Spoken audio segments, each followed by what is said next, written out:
Professor Alexandre Magno. Eu estou aqui para ajudar vocês nessa empreitada, que é o concurso de soldado combatente do estado da Paraíba, correto? Ok? Isso mesmo, né? Então, nós vamos ter um foco bem preparatório mesmo para concurso. Por quê? Hoje aqui não vai ser o objetivo de ninguém aprender direito. Isso daí requer muito tempo, são 5 anos de faculdade, dá muito trabalho. Nós vamos aqui encurtar o caminho. O objetivo é a vitória na prova de soldado combatente do estado da Paraíba. Então, vamos lá, vamos encurtar esse caminho, vamos fazer tudo direitinho, com o edital, estudamos o edital, vamos responder exercícios e botar esse barco para frente aí. O objetivo principal é passar no concurso público. Vamos lá? Pessoal, bom, hoje nós vamos ministrar pelo menos 4 assuntos do edital. Vamos derrubar 4 assuntos do edital hoje. Isso é com certeza. Então, o primeiro assunto, ele é de suma importância para todo o ordenamento jurídico. É princípios. Princípios é um assunto muito complicado, assim, porque vocês têm que saber toda a base, ele é toda a base do direito penal, esses são os princípios. Então, o outro foco vai ser a lei penal no tempo. Lei penal já vai ser uma coisa mais voltada para o concurso público, mais objetiva. Mas vamos procurar, com esse primeiro assunto, princípios gerais do direito penal, aprender direitinho a base do direito penal, ok? Vamos lá? Bom, pessoal, conceito de princípio. Princípios são valores que inspiram a criação e a manutenção do sistema jurídico. Pô, beleza. Eles servem como orientador para o legislador e para o aplicador do direito. Então, vamos pensar da seguinte forma. Vamos dizer que o nosso legislador, ele estabelece uma lei, mas que fere alguns princípios do direito penal. Vamos, por exemplo, é crime a partir de WhatsApp. Bom, só nessa pequena demonstração minha, dizendo que é crime usar o WhatsApp, aí foram feridos vários direitos penais. Princípio da dignidade da pessoa humana, princípio da liberdade, dentre outros. Então, os princípios gerais do direito penal, eles são orientação para o magistrado na hora da aplicação da sentença, na hora de valorar um crime, ok? O princípio, ele tem outra função também, ele serve como limitador do poder estatal. Nós sabemos aqui que na época do absolutismo, por exemplo, havia o rei, né? Tem até aquela célebre frase de Luís XIV que diz: o Estado sou eu. Há muito na liberdade humana. Com isso, os princípios veio justamente para isso, para limitar esse poder estatal. Beleza, pessoal? Ok? Vamos lá, vamos para os princípios em espécies? Bom, o primeiro princípio é o princípio da legalidade, o princípio da reserva legal. Galera, olha só. Esse princípio da legalidade, ele consiste na seguinte frase: não há crime sem lei anterior que a defina, não há pena sem prévia combinação legal. Está no artigo 1º do Código Penal. Pô. Esse artigo 1º, ele estabelece que jamais pode haver um crime sem uma lei anterior definindo ele. Então, para que seja estabelecida determinada conduta como crime, necessário se faz que esteja uma lei anterior estabelecendo tal conduta como crime. Legal? Simples assim, pessoal. Fácil. Entendeu? Ele também está no artigo 5º, inciso 39 da Constituição Federal, na Convenção Americana de Direitos Humanos, que também é chamado de Pacto de São José da Costa Rica, e no Estatuto de Roma. Ok? Beleza, pessoal? Tá rápido, tá devagar? Como é que tá aí? Tranquilo? Vamos lá.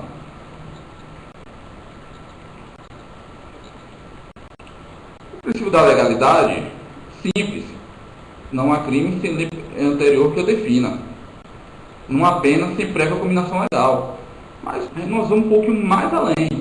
Nós vamos aqui falar o que os outros cursinhos não falam, o que os outros candidatos não sabem. Fazer o diferencial. Vamos lá? Qual é a função do princípio da legalidade? Pô, professor Alexandre, beleza.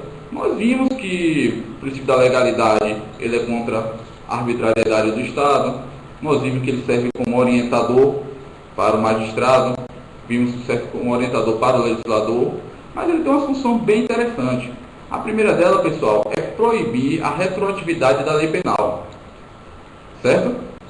Vamos pensar na seguinte conduta.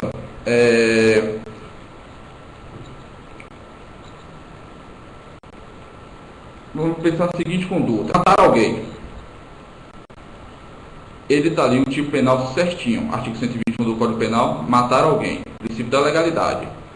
Para que uma pessoa possa ser acusada de homicídio, processada e cumprir uma sentença porque cometeu um crime de homicídio, essa lei precisa já estar anteriormente prevista.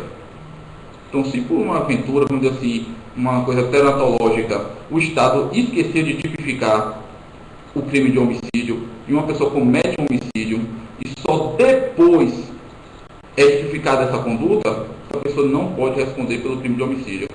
Tá, professor? Mas isso é uma conduta amoral, é uma conduta que vai contra os bons costumes, contra a religião. Beleza, vamos separar. Direito é uma coisa, religião, moral, bons costumes são outras. Ok?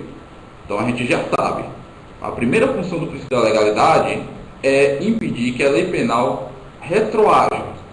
Nós vamos ver daqui a pouquinho, salvo se essa lei for para beneficiar o réu. Mas para prejudicar, jamais.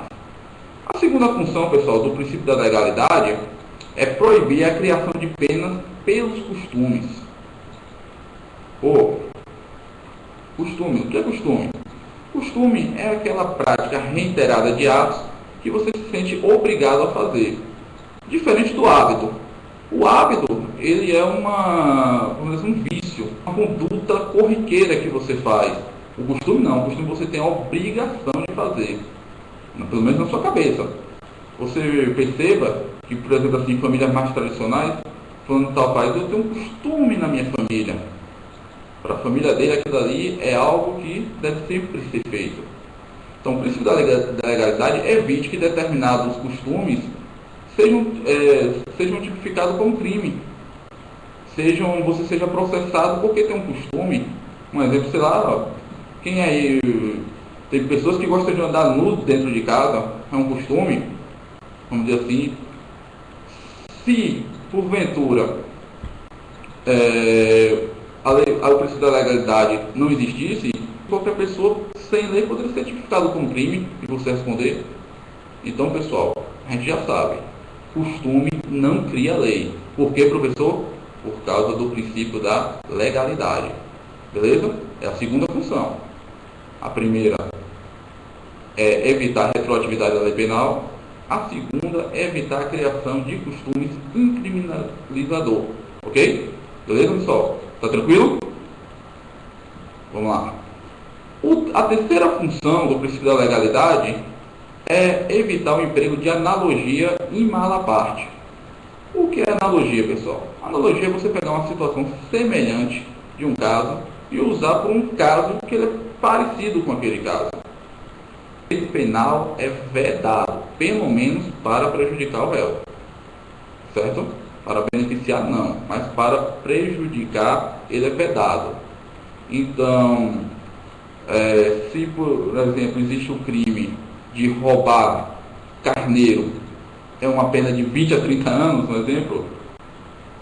Roubar bode, não pode ser usado. Se eu roubo um bode, eu não posso responder por esse crime. Está entendendo, pessoal? Por exemplo, bem fajuto, bem fraco, só para a gente entender mesmo. Porque carneiro não é igual a bode, certo? Beleza? Tranquilo? Então, o princípio da legalidade tem como sua função também evitar a analogia para prejudicar o réu. Quarta função do princípio da legalidade é proibir incriminações vagas e indeterminadas. O tipo penal, pessoal, aquele crimezinho que ele é criado, ele tem que vir certinho. Tem que, quando uma conduta criminosa ser praticada, tem que se adequar certinho ao tipo penal. Se não se adequar certinho, falta alguma coisa, fere o princípio da taxatividade, que fere o princípio da legalidade. Por quê? Porque é uma incriminação vaga, indeterminada. Vamos lá dar o exemplo de roubo. Subtrair para si coisa alheia móvel, com violência ou grave ameaça. Se eu subtraio coisa própria, essa elementar de coisa alheia não se encaixa. Ok, pessoal? Então, o princípio da legalidade evita essas incriminações vagas indeterminadas. Pessoal, vamos falar um pouquinho sobre garantismo penal. Garantismo penal foi criado por Luigi Ferrajoli, um italiano, e diante desse poder arbitrário do Estado, ele foi estabelecendo garantias para o direito penal. Uma dessas garantias é o princípio da legalidade ou da reserva legal. O princípio da legalidade ou da reserva legal vem justamente para isso, para garantir ao cidadão uma liberdade, uma abstenção do Estado de poder exercer sua vida sem interferência do Estado, sem que o Estado possa incriminar ele por qualquer conduta que não esteja prevista. Certo, pessoal? Esse é o conceito de garantismo penal. Garantir basicamente mesmo os direitos da pessoa.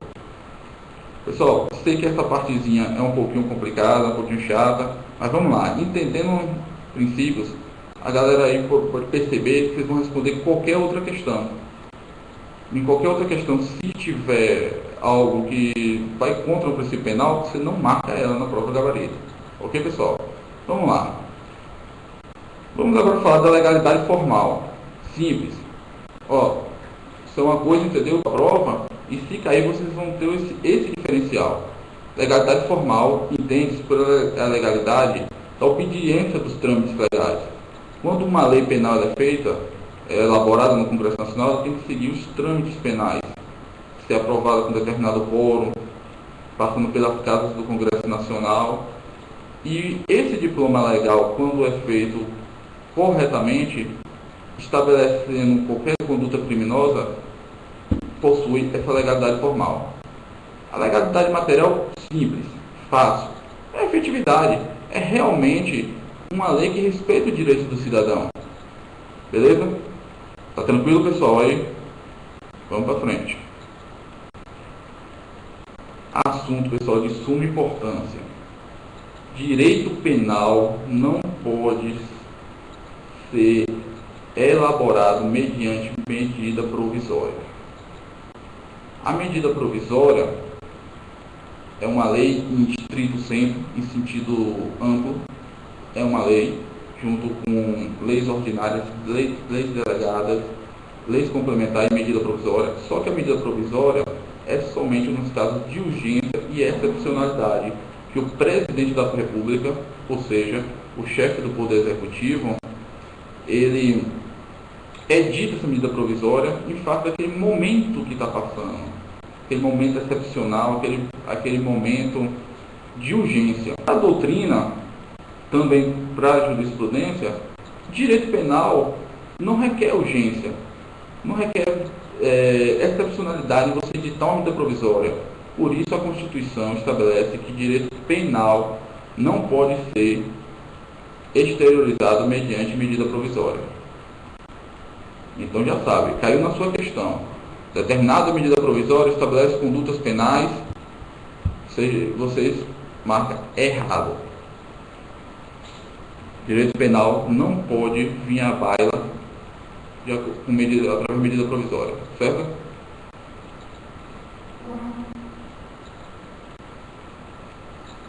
Bom, agora, pessoal, vamos mudar de princípio. A legalidade no seu aspecto formal, no seu aspecto material. Falando das funções do princípio da legalidade, que também é chamado de reserva legal. Vamos agora falar do princípio da exclusiva proteção dos bens jurídicos, certo? Esse princípio é simples. Seguinte, qualquer conduta, para que ela seja criminalizada, ela precisa ofender a um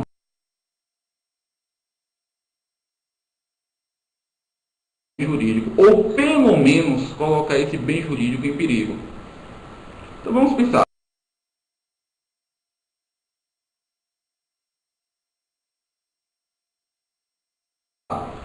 Bom,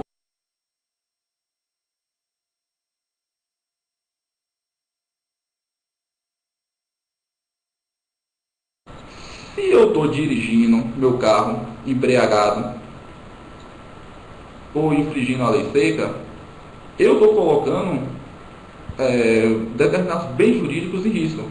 Estou botando a vida das pessoas em risco. Eu estou botando multas que evitam lesão ou perigo de lesão a um bem jurídico determinado. Tranquilo? Fácil?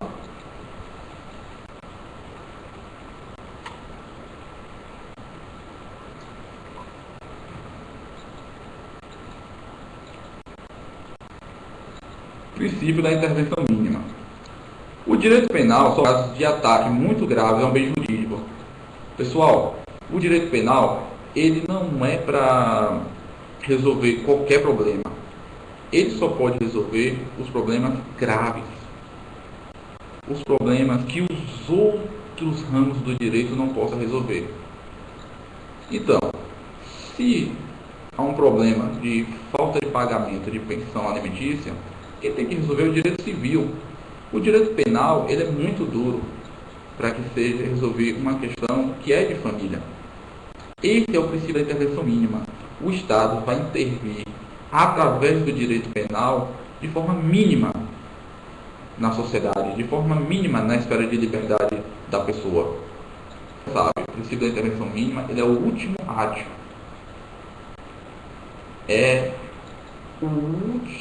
O Estado não pode sair incriminando várias condutas. Ele tem que buscar através de outros ramos do direito e não o direito penal. O direito penal tem que intervir na vida do cidadão de forma ínfima, de forma mínima. O princípio da intervenção mínima, ele tem dois desdobramentos, ou dois subprincípios, como vocês preferirem. Parte da doutrina até estabelece esses outros princípios de forma autônoma. Está tranquilo também. Caiu na sua prova, falando que é um subprincípio ou que é um princípio autônomo mais corolário do princípio da intervenção mínima, vocês vão marcar correto, que é o princípio da subsidiariedade e da fragmentariedade. Subsidiariedade é simples, pessoal. É como até já foi dito, ele tem muito a ver com a intervenção mínima. Se precisa da intervenção mínima, o Estado vai intervir de forma mínima através do direito penal. A subsidiariedade, o Estado só vai intervir na esfera de liberdade do indivíduo através do direito penal quando não houver mais possibilidade de que outro ramo do direito resolva. Então a subsidiariedade é um princípio assim, vamos resolver. Pô, o direito civil não está resolvendo, o direito tributário não está resolvendo, o direito administrativo não está resolvendo. Então, vamos chamar o direito penal. Esse é o princípio da subsidiariedade. A fragmentariedade também é um desdobramento mínimo. Ele estabelece o quê? Que só uma pequena parte das condutas humanas podem ser tipificadas pelo direito penal. Então, somente os bens jurídicos mais relevantes devem merecer a tutela penal. Só realmente o que for importante. Um homicídio é importante? É importante. Então, vamos regular através do direito penal. O roubo é importante? Vamos regular através do direito penal. Esse é o princípio da fragmentariedade. É dizer que só uma pequena parcela das condutas humanas serão reguladas pelo direito penal. Então já vimos, o princípio da intervenção mínima. O da subsidiariedade, ele vai, quando for necessário, a presença do direito penal. E a fragmentariedade é dizer que só uma fatia do bolo é que vai ser usada pelo direito penal. O restante, os outros ramos do direito que resolva. Ok, pessoal? Tá tranquilo a aula? Tá rápido? Beleza? Vamos lá. Princípios relacionados com o agente do fato. Esse princípio é muito interessante. É o princípio da responsabilidade pessoal, também chamado de princípio da personalidade e também chamado de princípio da intranscendência. Então anota aí, pessoal. Saber nomenclatura é questão de vida ou morte em concurso. Às vezes cai esse princípio com o nome de princípio da intransibilidade, princípio da intranscendência, princípio da personalidade. e você estudou com responsabilidade pessoal e acaba não sabendo. Vamos lá, esse princípio é muito simples, mas ele é muito importante. Ele diz o seguinte: a pena é personalíssima e intransferível. Ou seja, a pena estabelecida em uma sentença criminal não pode passar do acusado. Não pode ir para os filhos dele, por exemplo. Não pode a mulher dele sofrer, como antigamente era dessa maneira.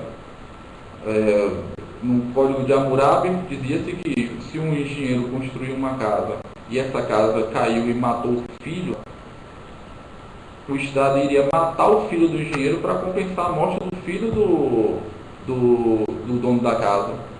Então, o Código de Hammurabi feria o princípio da responsabilidade pessoal ou da intranscendência.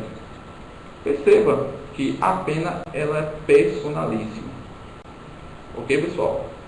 Vamos botar só uma única exceção, que é para você se diferenciar no seu concurso público. Vamos lá. Só existe uma única exceção do princípio da responsabilidade pessoal. É a questão da reparação do dano. Então, se eu cometo um crime, tenho uma obrigação de reparar o dano. Vou reparar esse dano. Só que eu fui condenado, faleci. Meus filhos podem reparar esse dano. Agora, até a força da herança. Ok? Anota aí. A gente já sabe essa exceção. A responsabilidade penal é personalíssima, salvo a reparação do dano até a força, no limite das forças da herança. Ok? Vamos para o princípio da culpabilidade. Pessoal, o princípio da culpabilidade é um princípio simples. Ele diz o seguinte: não há crime sem dolo ou culpa.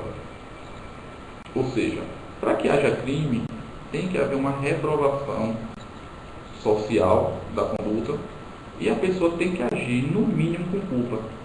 Tem que agir com dolo ou culpa. Menos, vamos fazer o estudo do dolo e da culpa e vamos saber direitinho o que são esses dois institutos jurídicos. Mas, a priori, é só gravar isso. Não há crime sem dolo ou culpa. Tranquilo? Princípio da igualdade ou isonomia.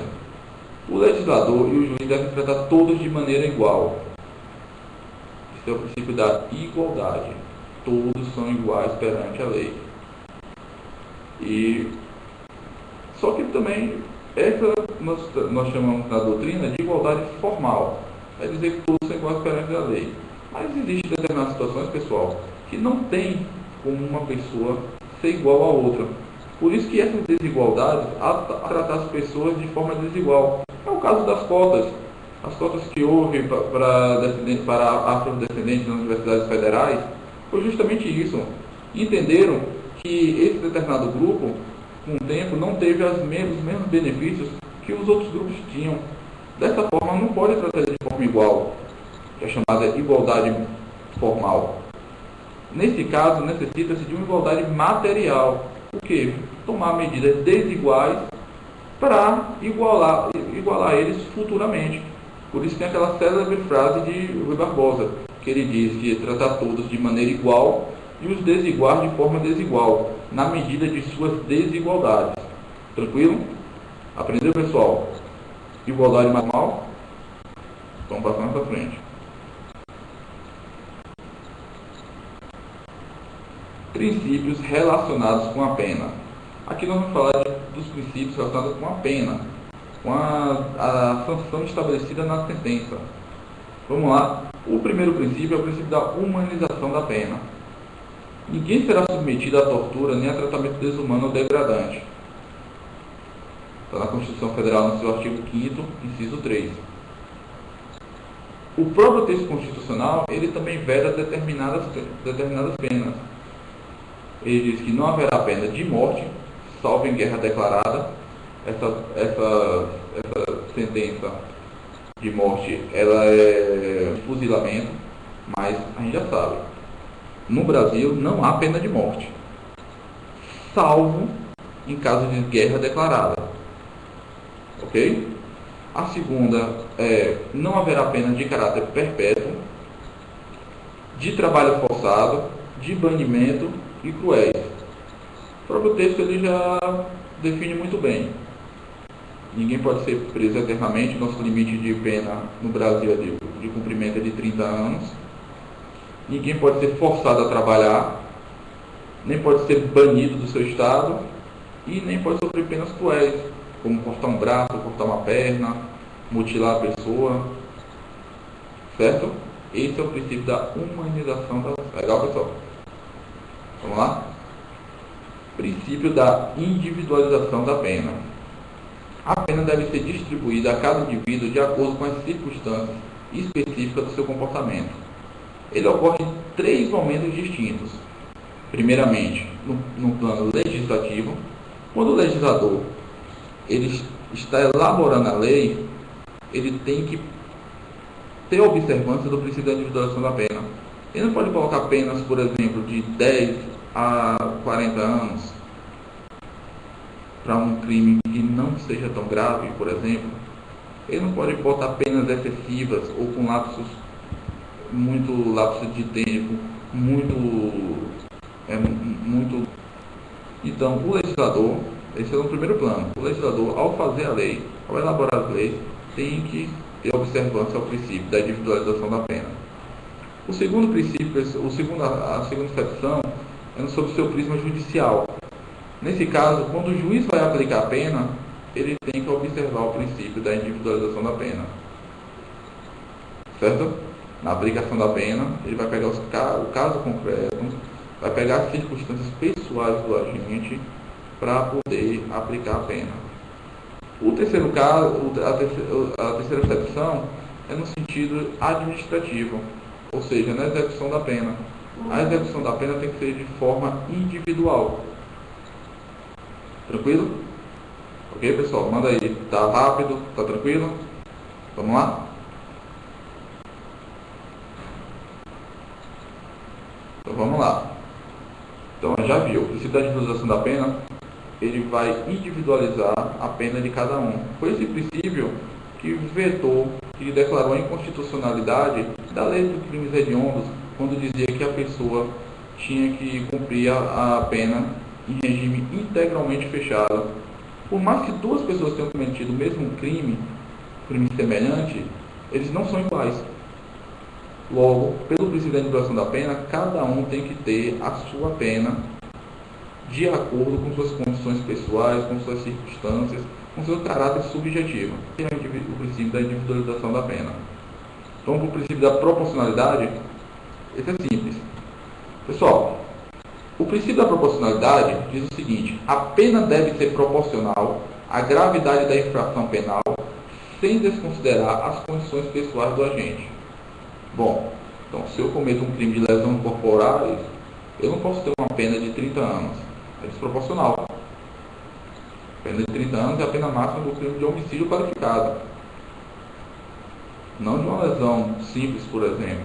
Então, pelo princípio da proporcionalidade, ou da razoabilidade, outra nomenclatura, a pena deve ser proporcional à gravidade da infração. Então, princípio simples é uma questão de equilíbrio. A pena, pelo princípio da proporcionalidade, tem que ser necessária, adequada e razoável. Ok? Beleza, pessoal?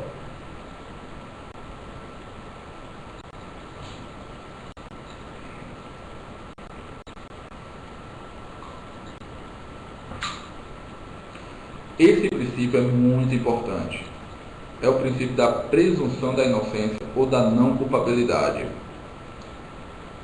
O artigo 5º, inciso 57 da Constituição Federal estabelece: ninguém será considerado culpado até o trânsito em julgado da sentença penal condenatória. Então, esse princípio, ele diz o seguinte: até que se prove o contrário, a pessoa é inocente.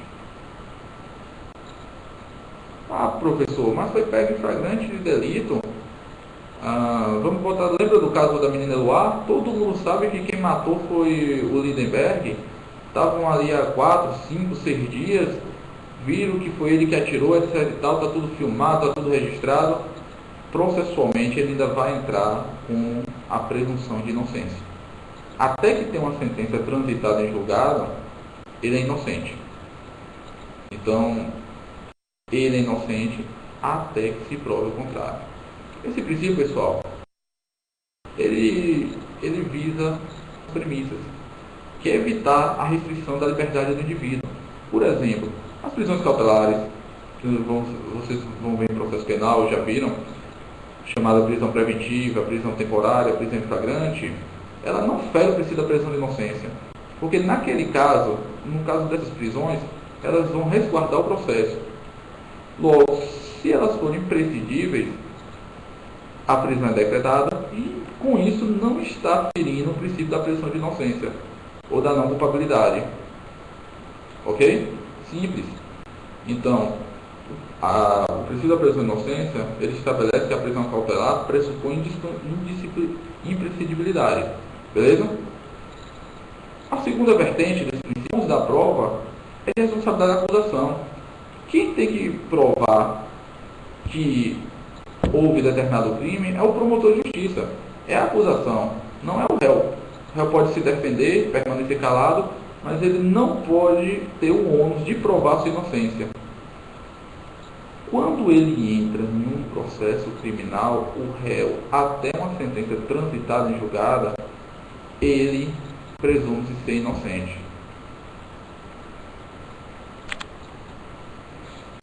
Ok, pessoal? Outra coisa que também nós já conversamos é a questão de que, pelo princípio da presunção de inocência, havendo dúvida, vai a favor do réu. Ou seja, é o que se chama de indúbio pro réu. A condenação deve derivar de certeza do julgador. Se isso não ocorrer, ou havendo dúvida, é indúbio pro réu. É a favor do réu. Então, cai lá numa questão. Pelo princípio da presunção de inocência, havendo dúvida na certeza de se julgar, a sentença deve absolver o réu.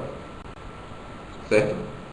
Então nós já vimos que a não culpabilidade do indivíduo vai até o trânsito julgado da sentença. Ah, professor, mas já houve uma sentença, ele já foi condenado a 10 anos de reclusão, já transitou em julgado? Não, tem recurso, tem uma apelação. Então, ele ainda não culpável. Ele ainda se presume inocente. Beleza? Vamos lá? Princípio da vedação do bis e idem. Esse princípio, pessoal, é muito simples. Ele simplesmente estabelece o seguinte: ninguém poderá ser processado e cumprir pena 2 vezes pelo mesmo fato. Ele veda essa dupla punição, esse duplo processo. Então, se eu cometi um latrocínio, por esse único latrocínio, eu não posso ser processado 2 vezes.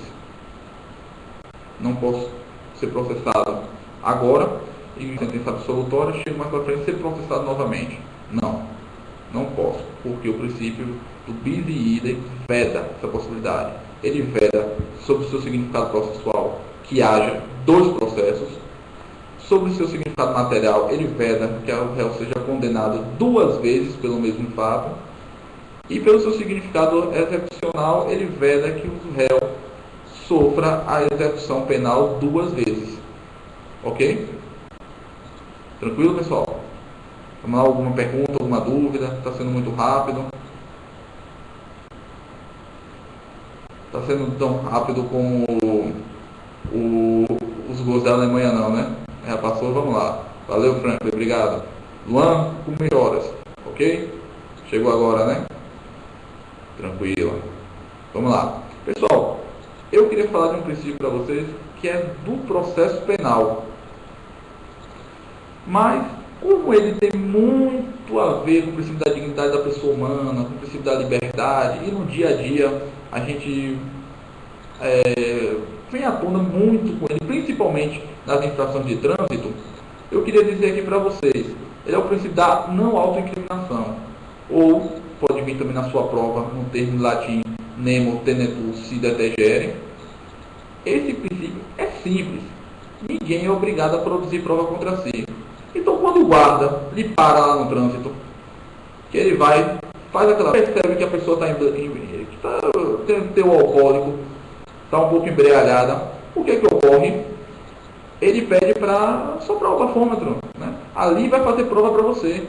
Logo, você não é obrigado a soprar o bafômetro. Por quê? Porque você não é obrigado a produzir prova contra si mesmo. O Estado já tem muitos aparatos. O Estado tem todo um poder de investigação, tem a polícia, tem o Ministério Público, tem o Poder Judiciário. Então, ele não precisa de você para produzir prova contra você mesmo. Então, quando a gente se nega a fazer o teste do bafômetro, quando a gente se nega a disponibilizar DNA, tudo isso você está exercendo não autoincriminação. Ou em latim, se vê na sua prova, nemo tenetur si detegere. Então, você já sabe agora. Aconteceu, chegou numa blitz, o guarda pede você soprar o bafômetro, você tomou todas, está vindo do final de semana na praia. Pô, não, eu tenho o direito de não produzir prova contra si. Cuidado, né? Mas formalmente você tem. Pessoal, vamos lá. Princípios, ele é um assunto um pouco complexo, porque ele é a base de todo o ordenamento jurídico penal. Vamos agora focar principalmente no que vai cair na sua prova, tal, princípios gerais do direito penal. Eu, vamos dizer assim, eu apostaria se caísse, talvez não, mas nós vamos fazer vários exercícios nesse sentido. Mas o bom de princípios é que se você souber direitinho, você responde até qualquer outra questão. Por exemplo, se estabelece que uma pessoa vai cumprir uma pena igual à de outra porque cometer o mesmo crime em circunstância diferente, você sabe que essa questão está errada, que o princípio da individualização da pena veda essa possibilidade. Se tiver alguma questão na prova estabelecendo, por exemplo, que os homens são superiores às mulheres, ou as mulheres superiores que os homens, etc., o princípio da igualdade, essa questão está errada. Ou isonomia, está errada. Todos são iguais perante a lei. O que nós podemos fazer é aquele detalhezinho de tratar os desiguais de forma desigual para se igualarem. Mas fora isso, não. Então o princípio é bacana por causa disso. Você sabendo o princípio direitinho, você responde outras questões de outros temas, até questões que vocês não estudaram, que não é atrás de um princípio. Mas agora vamos focar direitinho no concurso mesmo, certo? Vamos lá.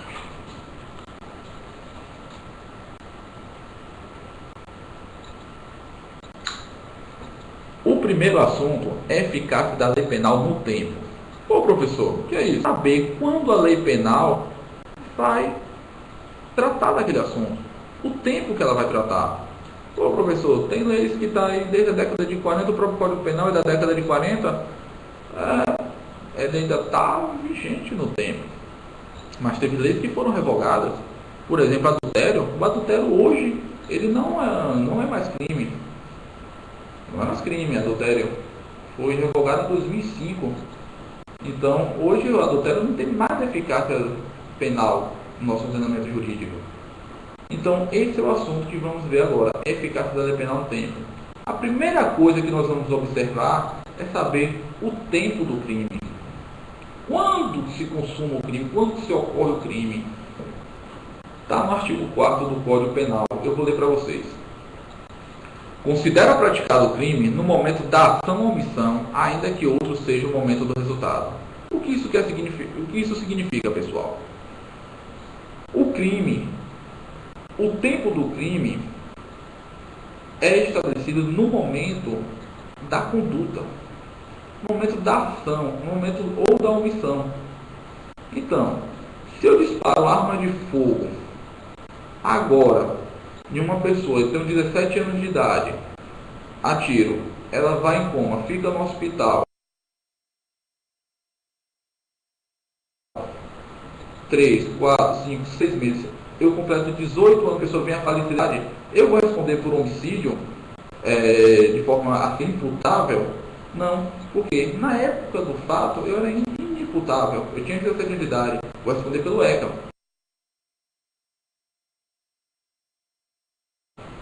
Certo? Vou responder pelo estado no momento da ação ou omissão, ainda que outro seja o momento do resultado. O resultado morte só de ver 6 meses depois, mas o crime se consumou naquele momento, quando eu pratiquei a ação ou omissão. Certo? Existe, só para a gente, por forma comparativa e também cai muito isso em prova, existem outras teorias.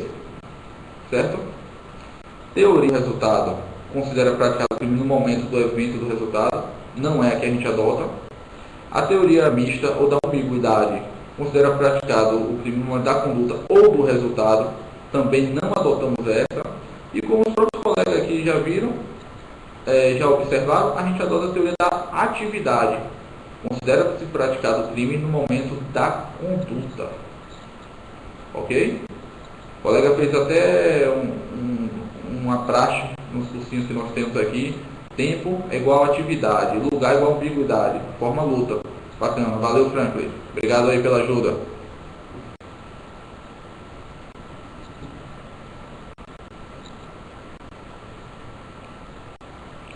Bom, o efeito prático é esse que eu acabei de exemplificar para vocês. Se um menor de 17 anos comete um crime ainda nessa idade, mas o resultado do crime dele só veio a se consumar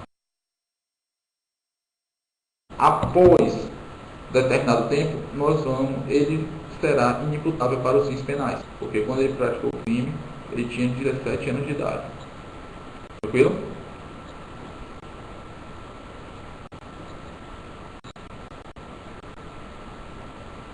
Falamos de agora a regra. Espera aí, pessoal.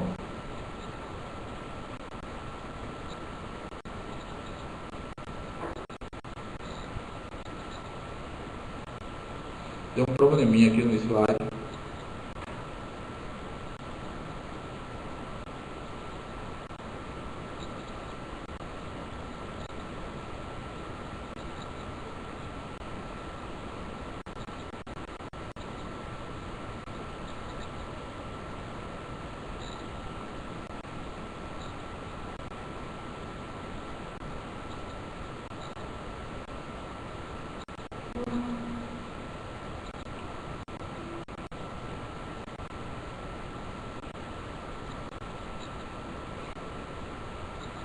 Houve um problema, outro assunto.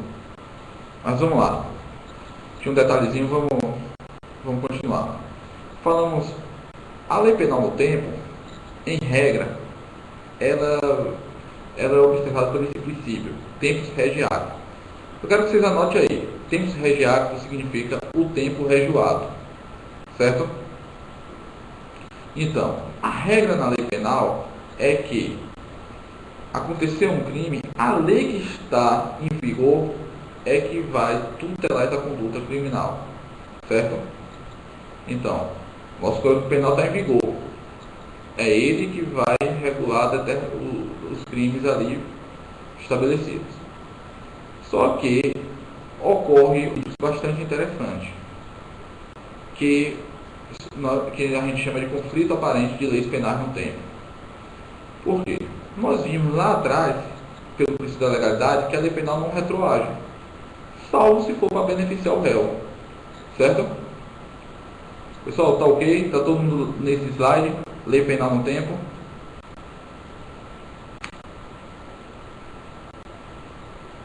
Tá, pessoal? Manda aí uma mensagenzinha. Ok, né? Vamos lá. Então, a Novatis Legis Melius é a lei que vem de qualquer forma para beneficiar o réu, que vem de qualquer forma para melhorar. Então, lei posterior que de qualquer modo favorece o agente, retroage, sendo assim aplicada aos fatos ocorridos anteriormente à sua vigência, ainda que tenham sido decididos por sentença condenatória já transitada e julgada. Então, determinada pessoa comete um crime de homicídio, vamos dizer, homicídio qualificado por motivo torpe. O tempo vai passando, ele está cumprindo pena, já houve uma sentença transitada e julgada, tudo ok. Chegando mais na frente, os nossos legisladores, a nossa sociedade brasileira, estabelece que o motivo torpe não é mais motivo para qualificar o homicídio. Ah, sei lá, tá todo mundo... Ninguém está ligando porque uma pessoa matou por motivo torpe, está ligando porque matou, mas não por motivo torpe. Essa pessoa terá benefício, ou terá direito a retroagir. Então vamos lá. Homicídio qualificado por motivo torpe. A pessoa foi condenada, transitada e julgada. Mais na frente, a sociedade brasileira decidiu que torpe não é mais motivo para ser qualificador do homicídio e revoga esse inciso do artigo 121. Esse benefício irá retroagir para beneficiar o réu. Embora a sentença dele já está transitada e julgada, mesmo assim irá retroagir para beneficiar. A novatio legis in melior sempre retroage. Por quê? Novatio legis in melior, nova lei para melhor. Lei nova melhor.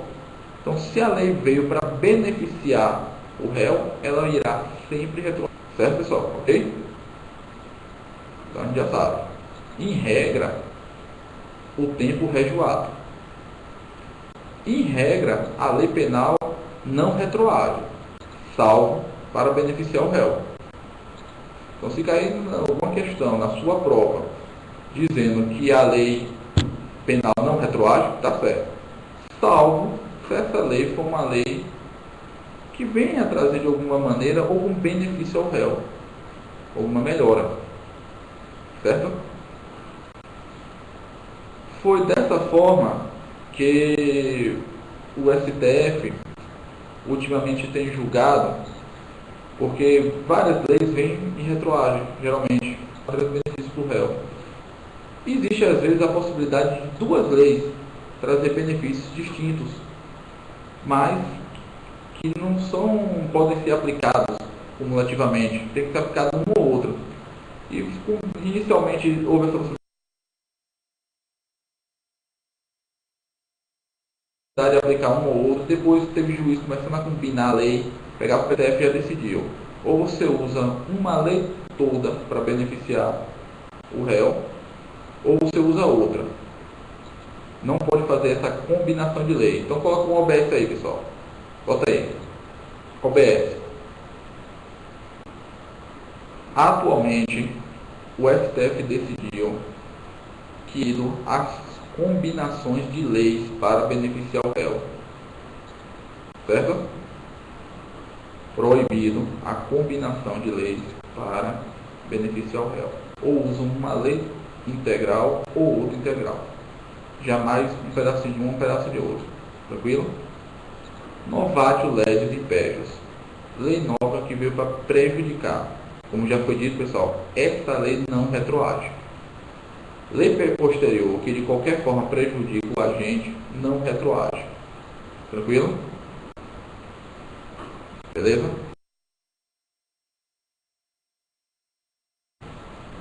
Então, é o princípio da irretroatividade da lei penal.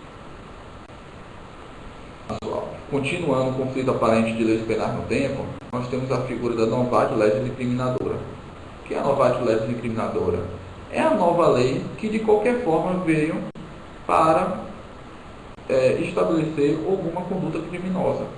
É a nova lei que cria o crime até então inexistente. O crime não existia. Vem uma lei e traz essa nova figura criminosa. O que ocorre? Como nós já vimos, o princípio da retroatividade não retroage, vai simplesmente abarcar os crimes dali para frente, mas o foco não é esse nesse quesito. O foco é dizer que veio uma nova lei incriminando uma determinada conduta. Como agora aconteceu no caso do homicídio praticado por milícia privada, sob o pretexto de estabelecer segurança privada, foi no Rio de Janeiro principalmente, mas no Brasil como um todo, as milícias estavam crescendo demais. Tinha a Liga da Justiça, né, no Rio de Janeiro, e tocando terror. O que aconteceu?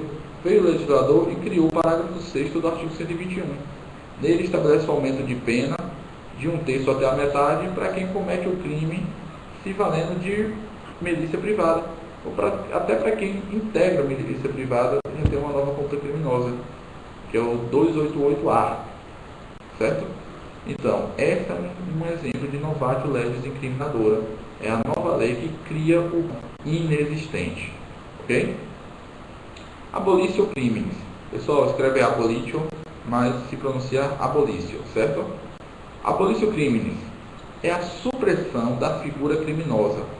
A intenção do legislador de não mais considerar o fato criminoso. O que ocorreu com o adultério? Chegou um momento que ninguém mais tinha interesse em processar e julgar um crime de adultério. A própria sociedade brasileira perdeu o interesse. Logo, houve uma abolição do crime, o que significa abolição do crime, revogando o crime de adultério, que hoje não é mais crime. O que é interessante do abolício crime é que o abolício crimes é uma causa extintiva de punibilidade, sua natureza jurídica é de causa extintiva da punibilidade, e ele retroage. Ele retroage para beneficiar o réu. Lembra que eu falei a vocês que a novatio legis in menos, ela retroage para beneficiar o réu? O abolício crimes não só retroage, como extermina o crime, ceifa o crime, acaba com o crime. Logo, vai retroagir para beneficiar o réu. Então, por mais que esse réu tenha sido transitado e julgado, esteja cumprindo pena, houve o abolício crimes, ele vai ser posto em liberdade. Completa aí. E o principal, todos os efeitos penais serão apagados. Então, não vai constar mais o rol de testemunha, no rol dos culpados, não vai constar mais a reincidência. Todos os efeitos penais são apagados. Aboliu o crime, acabou o crime, os efeitos penais também. O que pode continuar são os efeitos extrapenais. Coloca aí, esse vai ser o diferencial do seu concurso. O abolício crimes apaga os efeitos penais da sentença. Exemplo, reincidência. Ponto. Porém, os penais persistem, como, por exemplo, a reparação de dano, que é um efeito extrapenal. Ok? Tá bacana, pessoal? Tá muito rápido? Então, vamos para frente.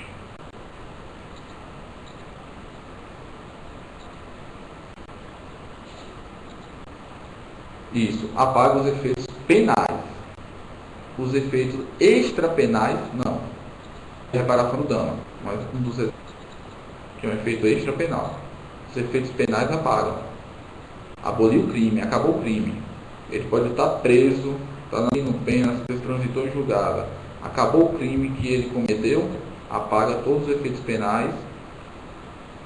Ele volta ao seu estado atual e só se mantém os efeitos extrapenais. Ok, Manuel Ricardo? Tranquilo? Beleza. Um exemplo, pessoal, de abolício crimes interessante que aconteceu foi o seguinte.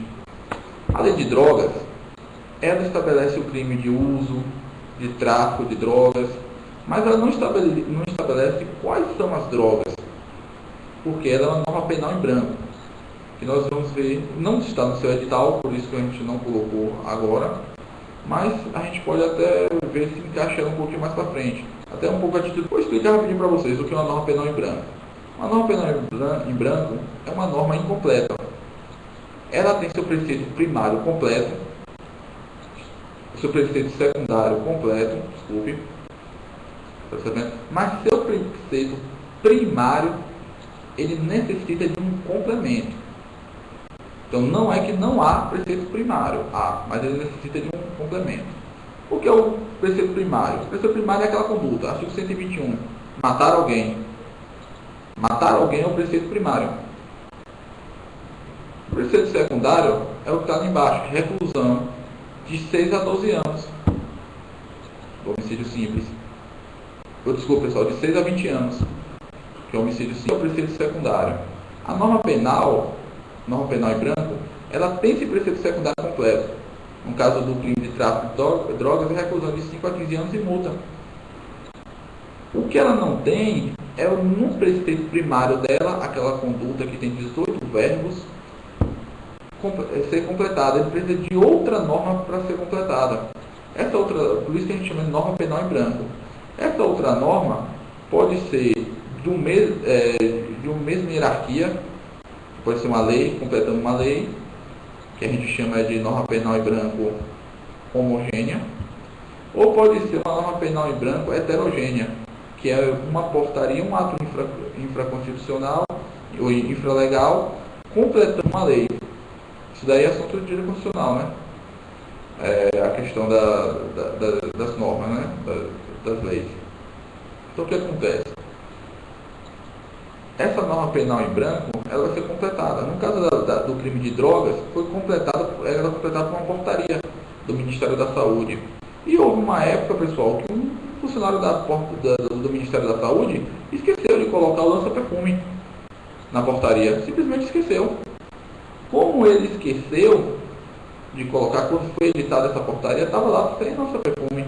Então todo mundo que tinha sido condenado por tráfico de lança-perfume, por exemplo, teve que ser solto. Não teve mais essa conduta incriminadora.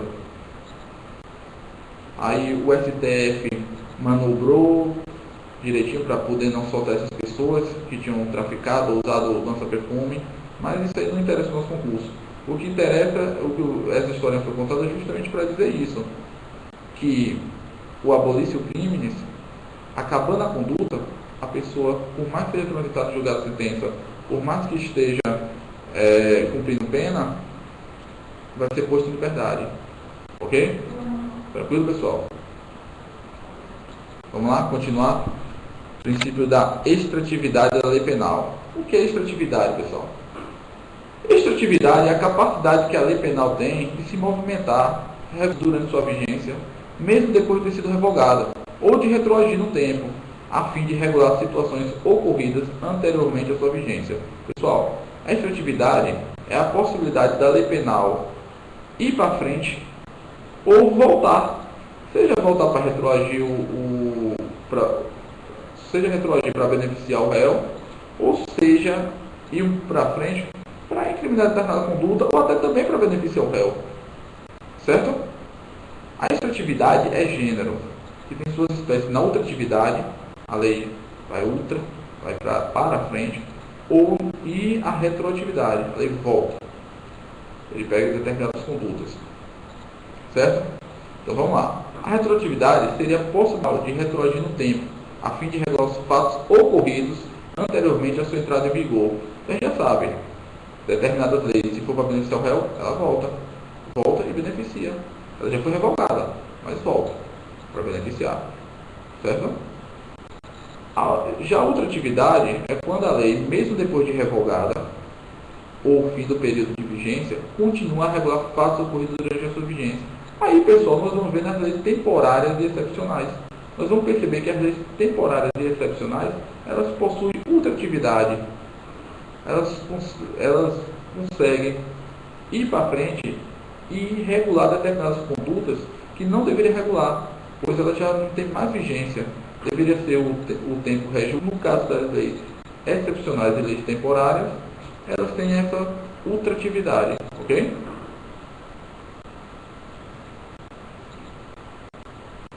Olha elas aí, as leis temporárias e excepcionais.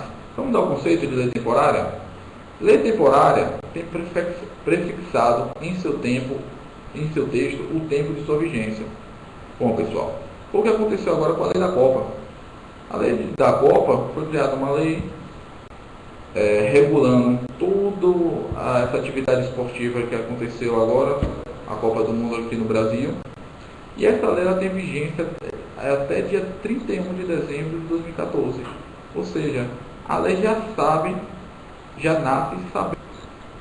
Porém, pessoal, todas as condutas que foram praticadas nesse período, e no período em que essa lei já estava em vigor, mesmo depois dela ser revogada, mesmo lá depois do dia 31 de dezembro de 2014, a lei da Copa vai continuar vigente para as pessoas que cometeram as suas infrações naquele período que ela estava vigente. Então é por isso que ela tem ultratividade. Certo, pessoal? Lei temporária, ela já nasce sabendo quando vai ser revogada. Ela possui autorrevogação. Bacana? Possui autorrevogação. Lei excepcional. Lei excepcional tem esse caráter de ultratividade. Todavia, ela difere da lei temporária porque essa lei ela atende a uma questão de necessidade estatal. Ou seja, o Brasil está em guerra. É um caso anormal essa lei. Essa lei vai regular determinado momento do tempo que não está na sua estabilidade.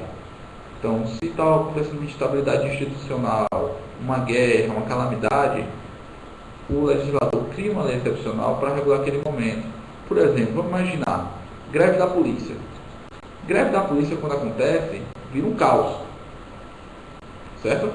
É um caos. Pegar, tentar por ordem, etc. Acontece aquele saque, e a galera de multidão arromba as lojas, leva eletrodomésticos, tudo. A gente vê até pessoas com geladeira na cabeça. Então, o que é que acontece? Nesse período, o Congresso Nacional pode criar uma lei excepcional estabelecendo que determinadas condutas vão ser apenadas com penas mais graves, por exemplo. Então, nesse período, quem for pego roubando, de acordo com a multidão, junto com a multidão, quem for pego saqueando, vai ter uma pena maior. Acabou esse período, a polícia voltou, acabou a greve. O que é que ocorre? É revogada a lei. A lei tem sua auto-revogação dela. A situação anormal que tinha sido criada, acabou. Então, o que é que ocorre? Essa lei está revogada. Mas quem praticou o saque naquela época vai responder por ela. Ah, professor, mas o senhor falou que a lei não pode retroagir para prejudicar o réu e tal. É uma exceção. As leis temporárias e as leis excepcionais são exceções. No caso da lei excepcional, ela vai ter ultratividade. Ela vai para frente, mesmo depois de revogada, mas todos os fatos que foram, todas as condutas que foram realizadas naquela época que ela estava vigente, o cidadão vai ser processado de acordo com a lei excepcional. Ok? Pessoal, vamos fazer o seguinte, hoje vamos dar um intervalo. Logo depois a gente volta, termina o assunto e vamos ter hoje uma bateria de exercícios para fazer. Ok, pessoal? Valeu!